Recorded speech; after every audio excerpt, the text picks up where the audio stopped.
Olá a todos, a Synapse Biotecnologia tem o prazer de apresentar uma aula.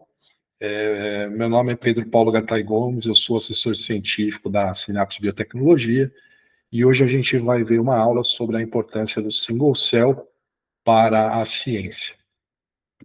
Então, começando pelo começo, desde o dogma central da biologia molecular até muito recentemente, esse dogma central da biologia molecular, se vocês lembrarem, proposto então por Francis Crick em 1958, onde ele dizia que o DNA era capaz de se replicar.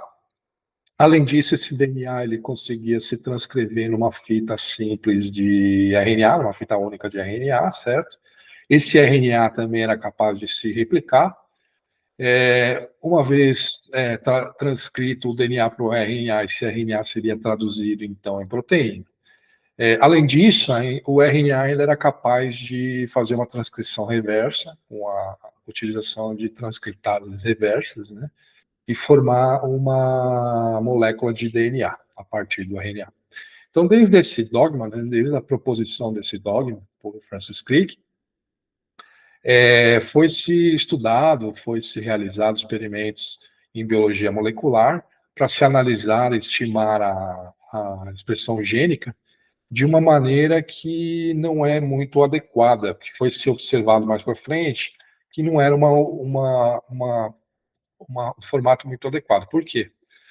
Porque a maquinaria celular ela tem um processo chamado splicing alternativo, e através desse processo a gente obtém diversas isoformas a partir de um mesmo gene.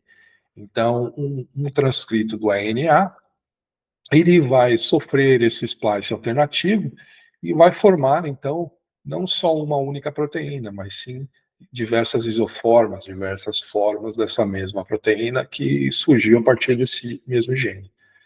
Então, por conta disso, a estimativa da expressão gênica baseada numa média, de expressão gênica de um tecido, é uma medida errada, errônea, porque a gente vai estar, muitas vezes, superestimando a expressão em algumas células e subestimando a expressão de outras.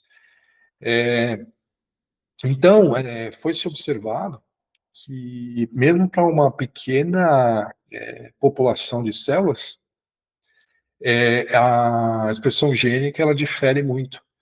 Então, de célula a célula, Então, por esse motivo, foi proposto analisar a célula única, a expressão gênica da célula única. E aí, como que é feito isso, Aqui nesse gráfico em cima, a gente observa um gráfico comum observado nos estudos de single cell. À direita da tela, a gente observa um gráfico mostrando as subpopulações existentes nessa amostra de células, tá? Então, aqui a gente observa que existem 9 subpopulações de células com características similares entre elas, tá? Cada uma dessas subpopulações contém características similares entre elas. E na esquerda da tela, no gráfico à esquerda da tela, a gente observa 3 proteínas, três transcritos sendo avaliado a sua expressão gênica nesse momento. Então, a gente tem o WT1, o WT2 e o WT3. E a gente pode observar que em cada uma dessas populações, subpopulações observadas à direita, a gente observa na esquerda que a gente vai ter maior ou menor expressão de cada uma desses transcritos em cada uma dessas subpopulações. Então, aqui a gente já observa essa variação que ocorre entre as diversas subpopulações e mesmo entre células únicas, tá? Então, quando analisamos um conjunto de células, mesmo para uma população pequena, como 50 mil células, observamos uma grande, então, heterogeneidade entre elas, mesmo para o mesmo tipo celular, tá?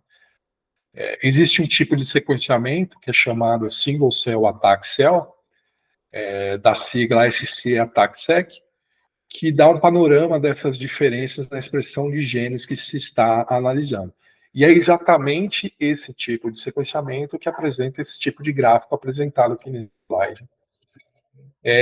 Falando um pouco mais desse tipo de sequenciamento, né, ela é uma técnica de sequenciamento de nova geração que se baseia em análise de célula única e faz essa análise utilizando perfis de cromatina abertas. As cromatinas abertas, elas incluem tanto aspectos codificantes quanto não codificantes do genoma. O ATAC-seq, né, ele consegue identificar subpopulações de tipos celulares únicas e agrupá-las, como mostrei para vocês na figura anterior. E é capaz de apresentar também as expressões diferenciais para diferentes transcritos ou isoformas de um mesmo gene. Então, aqui está a principal importância do single cell, certo? A gente consegue avaliar variações no splice alternativo de vários transcritos diferentes para o mesmo gene, tá? Mas como se isola, então, uma única célula, né? Então, existem alguns métodos que podem ser utilizados para fazer esse isolamento, como micromanipulação, citometria de fluxo e microfluídica. Cada um desses métodos tem as suas particularidades, vantagens e desvantagens, tá? Então, né, partindo primeiramente falando um pouco da micromanipulação, esse método é a opção de escolha para se isolar a célula única em casos que se tenha poucos ou células que sejam muito frágeis e não sobrevivam, somando-se com outro método. É um método muito trabalhoso e de rendimento relativamente baixo, na ordem de 50 células por hora. Como segundo método de escolha, a gente tem a citometria de fluxo, que é o método a ser escolhido para a obtenção de célula única quando se busca maior rendimento. As células podem ser isoladas tanto em seu tamanho quanto em sua morfologia, também quanto usando misturas complexas de anticorpos marcados com fluoróforos, tendo como alvo algum marcador de superfície celular, o que torna possível se isolar tipos celulares muito raros, de uma maneira muito eficiente, né? Muitos equipamentos permitem realizar essa citometria de fluxo, uma triagem em placas comuns de 96 poços ou 384 poços, o que garante um high throughput, né, um alto rendimento do método, né? E a gente ainda tem, né, a microfluídica. Microfluídica ela é um método mais recentemente lançado, onde tem um equipamento que permite, através da técnica da microfluídica, é, que nada mais é do que a ciência que estuda o comportamento de fluidos por meio de microcanais, de equipamentos que possuem câmaras, desculpe, ou túneis minúsculos, pelos quais os fluidos fluem ou são confinados. Esses equipamentos, para esse tipo de método, têm o benefício de usar reações com nanolitros de reagentes, ou seja, você tem uma economia muito grande de reagente, né? Porém, ele tem uma taxa de captura em população de células primárias que ficam na ordem de 40% a 50% delas, então um rendimento menor, certo? Bom, o que se faz com a célula única após ela ser separada, né? Então, após a fase de separação da célula única, é o momento de se manipular essa célula com a finalidade de se analisar ela. No caso do single cell RNA-seq, por exemplo, nesta etapa se tem a extração do RNA da célula e posterior preparo do cDNA para preparo da biblioteca.